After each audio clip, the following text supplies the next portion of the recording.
7:15 de la mañana, estamos de regreso, estamos en Radio Vital 91.1 FM de tu dial, tu programa Altavoz. También estamos en Movistar Televisión y en Tribu TV, canal 20 en la televisión digital terrestre.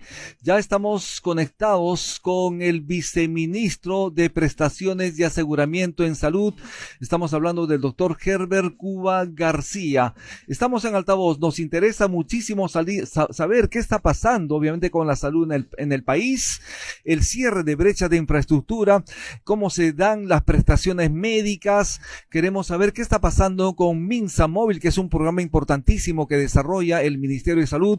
Queremos saber qué está pasando con la innovación tecnológica al frente del Ministerio de Salud.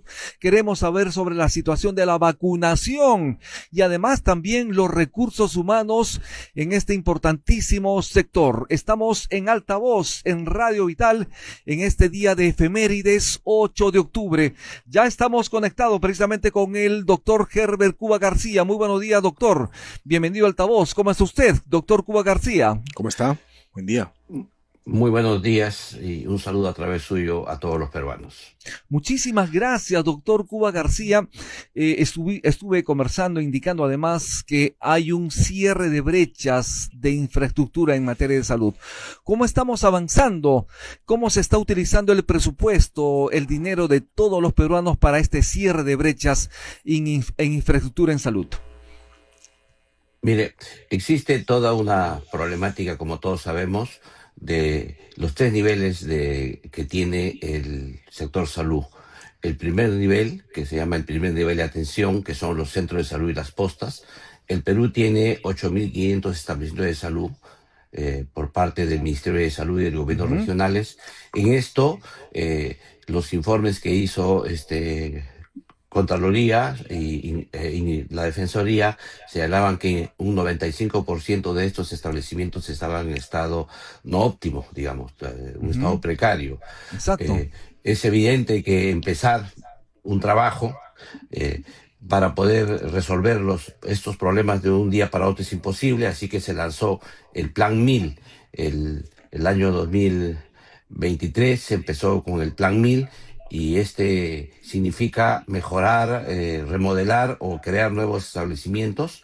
De esto se ha avanzado muchísimo, ya se terminaron los expedientes técnicos, ya están las obras, en algunas de ellos ya se han incluso inaugurado, pero obviamente que solo 1.000 es insuficiente. Tendríamos que avanzar a los 8.500 establecimientos de salud y esta es una tarea pendiente. Pero se ha avanzado bastante, pero como es natural, falta. Por otro lado, en el caso de los hospitales nivel 3, que son los emblemáticos, en esto hay se han hecho proyectos de inversión para el Hospital Loaiza, 2 de Mayo y otros hospitales más a nivel nacional, que son los llamados emblemáticos, que son los más antiguos, para mejorarlos. Claro. También esta es una tarea que se ha avanzado mucho, se han mejorado hospitales, pero todavía son 10 hospitales que están en estos proyectos y es una obra que todavía debe continuar para culminar con la mejora de estos establecimientos. Y por otro lado, se han creado gobierno a gobierno contratos para se está ya en ejecución el hospital de Collique, que se ha hecho con el gobierno de Francia, aquí en Lima, luego el hospital de alta complejidad de Piura, el de Trujillo, el Hospital Goyeneche de Arequipa, el Manuel Ñuñoa Butrón de Puno y el Hospital Díaz La Vega de Apurímac. Son hospitales que se están haciendo de gobierno a gobierno con la finalidad de cerrar brechas. El tema aquí de fondo está en que también se han hecho hospitales junto con los gobiernos regionales para el nivel 2, digamos, ¿no? Los hospitales 2.2, 2.1, que están en elaboración, como el Hospital de Cangallo, el Hospital de San Francisco, de Coracora, etcétera, que son proyectos que ya están unas en construcción, otras en obras culminadas y que próximamente serán inaugurados. En consecuencia, se ha hecho muchísimo esfuerzo, hay una enorme inversión, sin embargo, todavía hay una brecha enorme porque las necesidades del país son grandes. Hay que recordar que lo que se prevé es un gasto del PBI total público-privado para la salud de un 9%, el Perú está solo en el 6%, y en el que Ujú. es el gasto público todavía estamos en 3,9, que es insuficiente para cubrir las necesidades del país. Sin embargo, a pesar de esas limitaciones económicas, se ha avanzado bastante en el tema de la infraestructura. Un punto importante, doctor, como usted lo ha señalado, un gran porcentaje de obras están paralizadas. Es el caso, por ejemplo, de una nosocomio en Huánuco, donde la Contraloría halló prácticamente un hospital fantasma, abandonado por 9 años, convertido además en un criadero de murciélagos. Estamos hablando del Centro de Salud de Cachicoto, en el distrito de Monzón, en Huánuco, donde fue hallado en completo abandono por la Contraloría General de la República, así como esta obra también donde se ha invertido muchísimo dinero, en este caso 11.600.000 soles, llevan 9 años sin operar. Lo mismo estaría reproduciéndose en otros nosocomios aún no terminados y sin operar en el país, cuando usted mismo lo señala. Hay alta demanda, hay mucha necesidad de atención hospitalaria, doctor. Es cierto lo que usted señala, no nos olvidemos que en el Perú construyen este centro de salud los tres niveles de gobierno: el gobierno nacional, que es nuestra competencia, digamos, directa, los gobiernos regionales y también los gobiernos locales. Hemos encontrado 57 proyectos paralizados, grandes obras como el Hospital Lorena de Cusco, Sí. que ya está próxima a culminar en el mes de diciembre, que la obra fue destrabada. Es una obra emblemática de paralización desde el año 2014, y que ahora este año, a fines, en el mes de diciembre, será culminada y puesta en funcionamiento el próximo año, en el primer semestre. ¿Esto qué Esperemos que así significa? sea. Destrabar los proyectos es muy complejo, o sea, se judicializan fácilmente, y luego hay un proceso difícil para hacer esos destraves, y más aún cuando son en los gobiernos regionales, como usted señala, o en los gobiernos locales, que a veces Ujú. nuestra intervención es sobre todo bajo la forma de asistencia técnica, de ayuda, pero a veces no se puede intervenir directamente. Sin embargo, hemos destrabado 57 proyectos de inversión que estaban trabadas durante este periodo, pero eso no significa que ya hemos cerrado la brecha por completo, como usted bien lo señala. Efectivamente. Un punto importante también que se tiene que atender son las prestaciones médicas. En algún caso, por ejemplo, aquellas personas que están afiliadas, por ejemplo, a Salud, y quieren atenderse en el INEN, en el Instituto Nacional de Enfermedades Neoplásicas, no pueden hacerlo, porque para eso necesitan estar en el SIS, en el Sistema Integral de Salud, en el SIS. ¿Cómo es posible que esto pueda ocurrir en el país cuando las personas requieren atención especializada en el INEM, por ejemplo? No pueden ser atendidos si tienen el seguro, si tienen salud, por ejemplo. Para ello tendrían que tener SIS. ¿Cómo se va a resolver esta situación, doctor? Mire, en este tema existe una serie de limitaciones legales que han hecho desde la llamada reforma de salud, que se realizó en el Ujú. año 2013, en el que se señala pues que se debe, cada forma de seguro se atiende en sus propias instalaciones. En este caso, los asegurados de salud se deben atender en salud, los asegurados del MINSA en el MINSA, los asegurados de otras de las Fuerzas Armadas en sus respectivos hospitales de las Fuerzas Armadas, la sanidad policial de igual manera. Y en este caso lo que ha ocurrido es que eh, debería haber una especie de intercambio de servicios entre las diversas instituciones para poder dar el servicio a la población, pero eso no ha ocurrido. En la práctica eso es muy complejo, porque aquí va el tema de costos, sino de precio de mercado para poder hacer esos intercambios, y por lo tanto usted lo que señala es exactamente lo que sufren los ciudadanos, sobre todo cuando tenemos enfermedades de alto costo.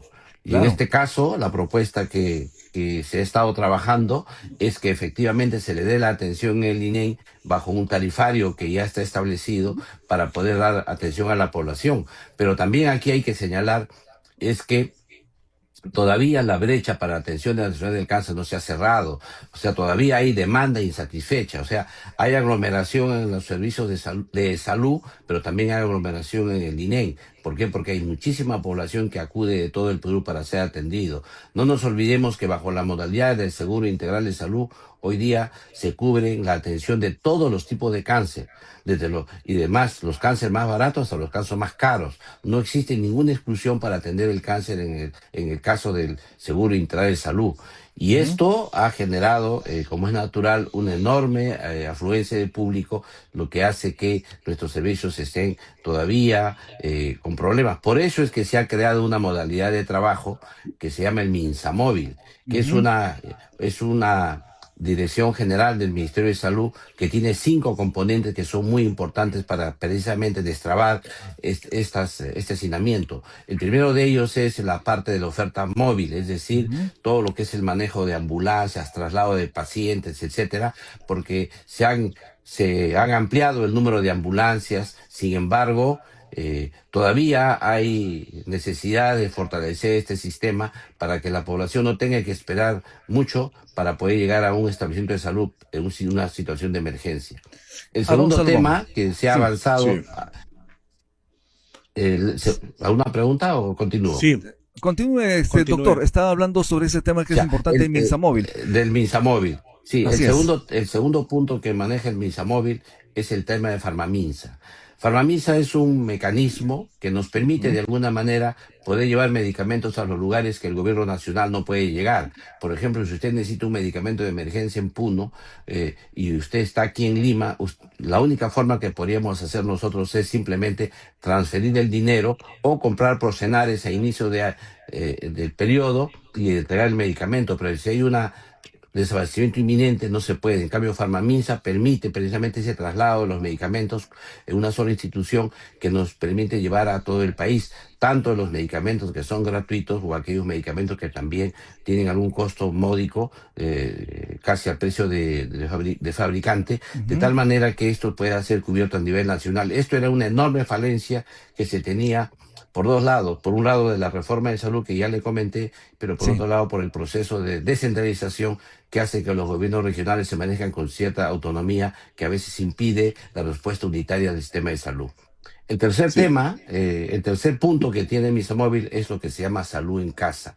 que Ujú. significa que hacen visitas domiciliarias, van a visitar a los pacientes, porque hay pacientes que tienen dificultades en desplazarse a los establecimientos de salud, o a veces es inclusive ventajoso para el sistema, más eficiente atenderlos en sus propios domicilios. Y aquí va ligado también a los procesos de certificación que se tienen de discapacidad y otras que se pueden hacer tranquilamente en el domicilio. Y el otro componente es el hospital digital. Aquí es muy importante tomar en cuenta que ya con este proceso de avance de la ciencia y la tecnología tenemos la posibilidad de implementar la telemedicina, la telesalud, la teleconsulta, la teleorientación, pero además con el uso de la inteligencia artificial, que ya Ujú. tenemos proyectos de innovadores en el Ministerio de Salud en ese sentido. En estos componentes, entonces, de salud en acción, es el último componente que le digo de los 5 que tiene Misa Móvil, que Ajá. significa el traslado a las regiones o a los lugares donde hay enorme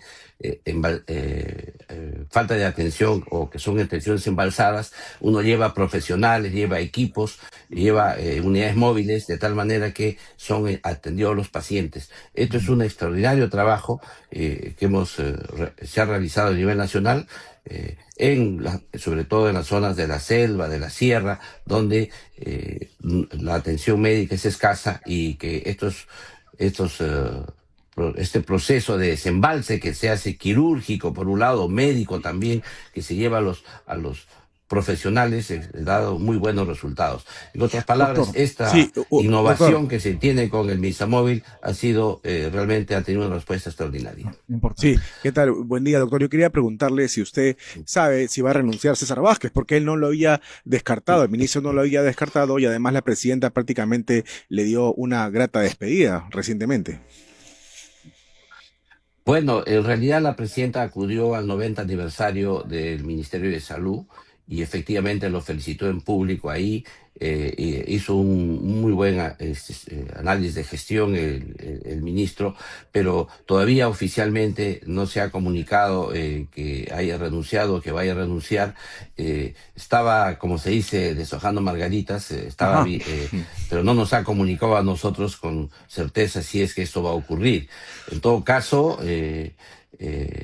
ya eso dependerá del propio ministro y de la presidenta que le acepte su renuncia.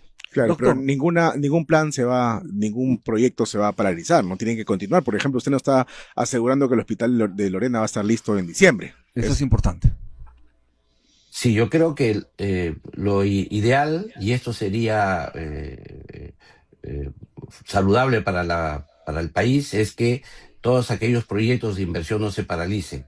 Así, cualquiera sea el signo ideológico, digamos, las personas que asuman el ministerio, estos proyectos que la población espera con tantas ansias continúen y que no tengamos pues malas experiencias del pasado. El caso que tenemos como experiencia es el tren eléctrico, ¿no? Que se empezó en los años 80 y se dejó paralizado hasta que vuelve el expresidente. Esas políticas ya deberían ser abandonadas. Totalmente. Y al contrario, lo que De acuerdo, deberíamos hacer más bien es continuar las obras que están en marcha.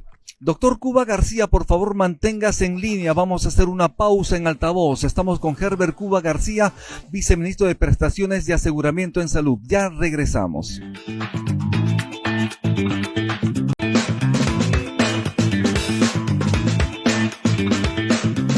7:34 de la mañana, estamos de regreso en Altavoz, en Radio Vital, en Tribu Televisión y en Movistar TV también. Y estamos conversando con el doctor Herbert Cuba García, viceministro de Prestaciones de Aseguramiento en Salud. Doctor Cuba, en algún momento a usted se les indicó, se le calificó como antivacunas y usted es una autoridad en el Ministerio de Salud, como sabemos, viceministro, y tiene que desplegarse un proceso de vacunación en el país. En ese momento, ¿usted se sintió ofendido cuando lo calificaron como antivacunas? Claro que sí, porque eso no responde a la realidad, debido a que nuestro trabajo en el sector salud, yo soy una persona de amplia trayectoria y toda mi vida he trabajado para fortalecer la vacunación en el país. Es más, en esta gestión que estamos actualmente, hemos incrementado las coberturas de vacunación en todo el territorio nacional y estaban muy malas. Hemos mejorado enormemente, a tal punto que, por ejemplo, en la vacuna VPH hemos llegado casi al 100% de cobertura.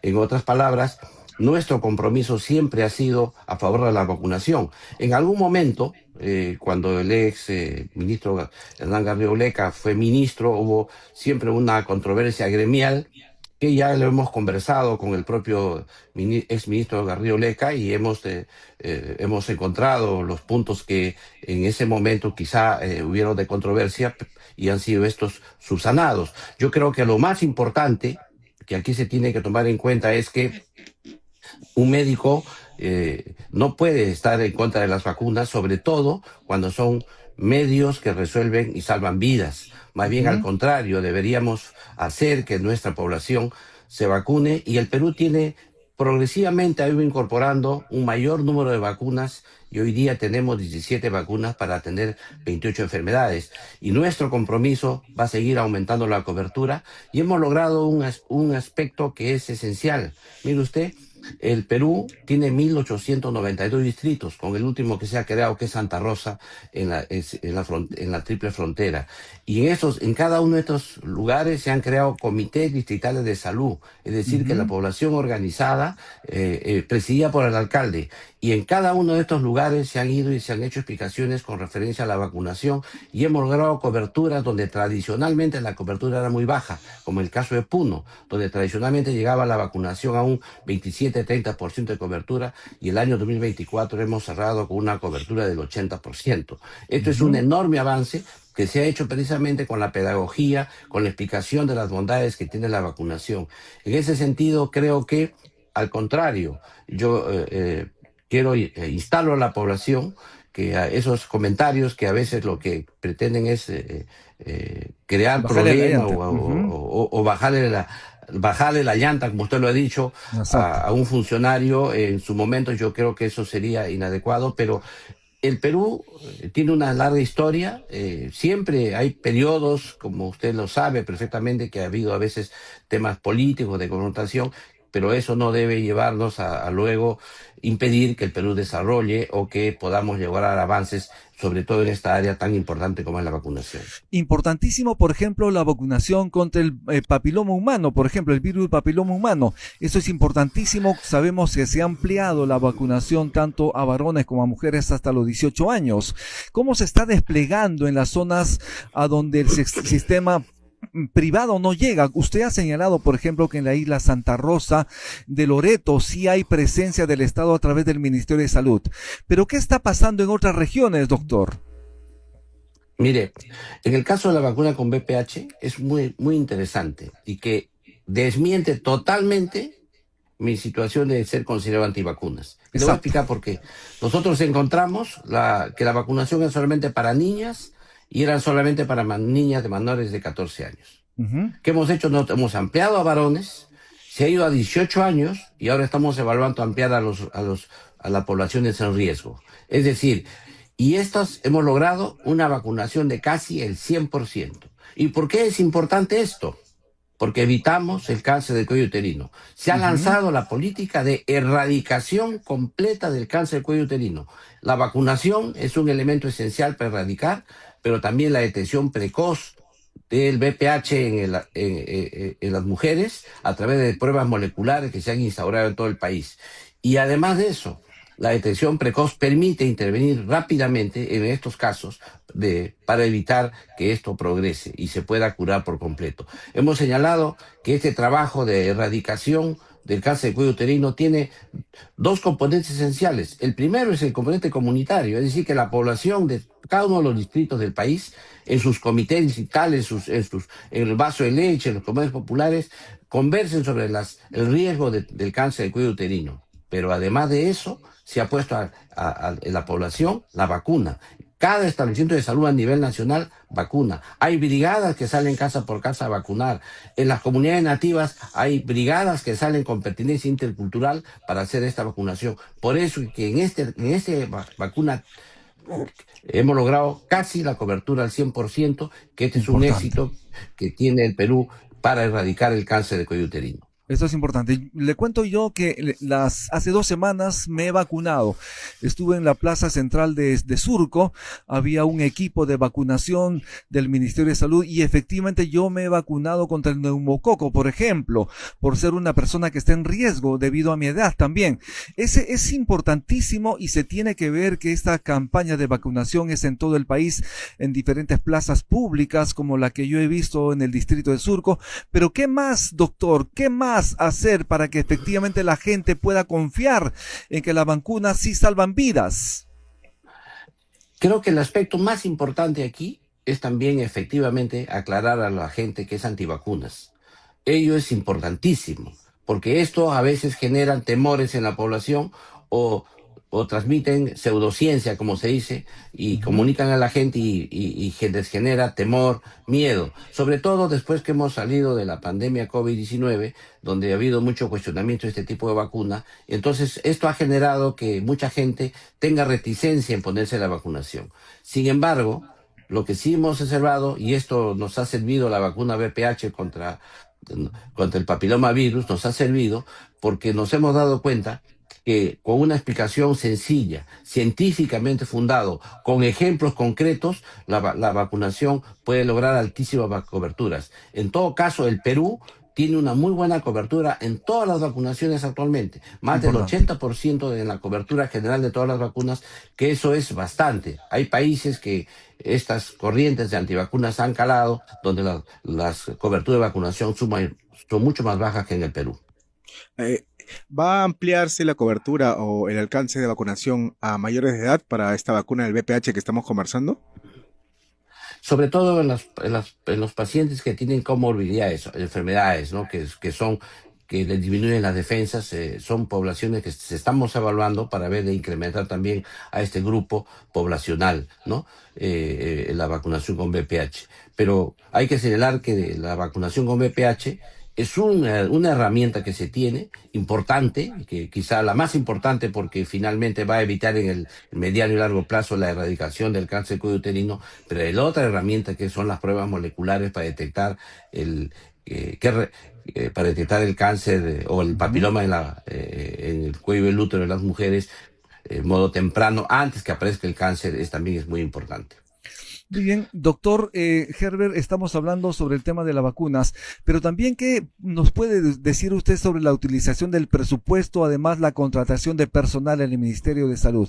Hay una frase que acuñó Hernán Garrido Leca que se llama la decidofobia, es decir, el miedo, el terror de los administradores, en este caso, de los funcionarios del Estado en tomar decisiones, por ejemplo. ¿Qué va a pasar con el presupuesto de la República para salud para el próximo año y cómo se van a tomar las decisiones adecuadas para avanzar en salud para los peruanos, doctor? Mire, el tema es aquí, el abanico que usted señala es bien amplio, pero sí le voy a expresar que en general el presupuesto de la República se ha incrementado, no mucho, poco. Sin embargo, esto va a servir precisamente para por lo menos no retroceder en lo que se ha avanzado en estos 2 años. Quiero decirle a usted que en el año 2019 el gasto por habitante total en salud eran de $222 al año. En el año 2023 ascendió ya a Ujú. $444 en año. O sea, el incremento presupuestal existe, pero ahí viene lo siguiente. ¿Ese incremento refleja resultados? Es la pregunta. Claro. Eso es lo que estamos tratando de hacer para que las decisiones se tomen en una calidad de gasto y podamos lograr resultados. Y aquí viene el segundo aspecto que usted ha señalado. Usted sabe que todo proyecto de inversión ahora prevé inmediatamente el control concurrente de la Contraloría. Así es. Y entonces los funcionarios cuando van a hacer una obra tienen que incluso depositar un porcentaje de dinero para que la Contraloría haga el control concurrente. Y este es un proceso. Esto a veces hay demasiado celo, hay falta o a veces hay obviamente errores también en la gestión que debería ser resuelto en el camino adecuadamente, pero a veces eso genera controversias y las obras terminan paralizándose. Eso es una muy buena iniciativa porque el control concurrente ayuda a impedir que puedan ocurrir problemas. Sin embargo, cuando no hay un uso adecuado de esta herramienta, Ujú. puede también traer problemas. Y esto hace que muchos funcionarios, como lo ha señalado muy bien el exministro Hernán Garrido Leca, genere pues miedo de los funcionarios a poder tomar decisiones importantes que el Perú requiere. Pero además, también existe el otro tema que es lo que es el tema de los recursos humanos. Claro. Existe una forma de contratación en el país de recursos humanos que va siguiendo la dinámica inmediata, digamos. Es complejo hacer una programación y una planificación a mediano y largo plazo. Por ejemplo, ya estamos terminando el hospital de Lorena que usted ha dicho. En estos momentos ya se está haciendo el plan de mantenimiento y de operación. Y en estos momentos sabemos más o menos el personal que vamos a tener, cuánta gente va a ser contratada, cuánta gente nueva va a entrar en esto. Esto se hace un trabajo de previsión para que cuando esto ocurra no tengamos sorpresas, que tengamos que hacer contratos de último momento. Perfecto. Esto permite dar una mejor calidad al personal que ingresa a los sectores, hacerlo con tiempo y con previsión.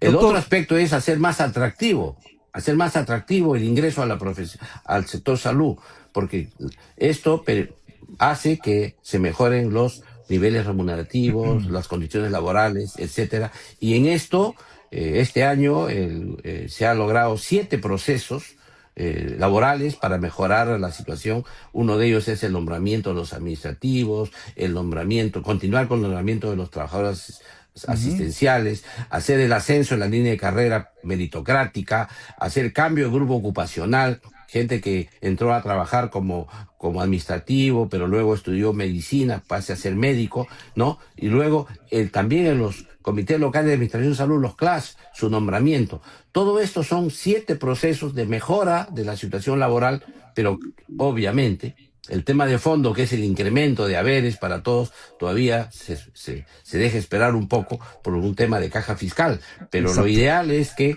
se haga más atractiva la profesión médica y la profesión de la salud.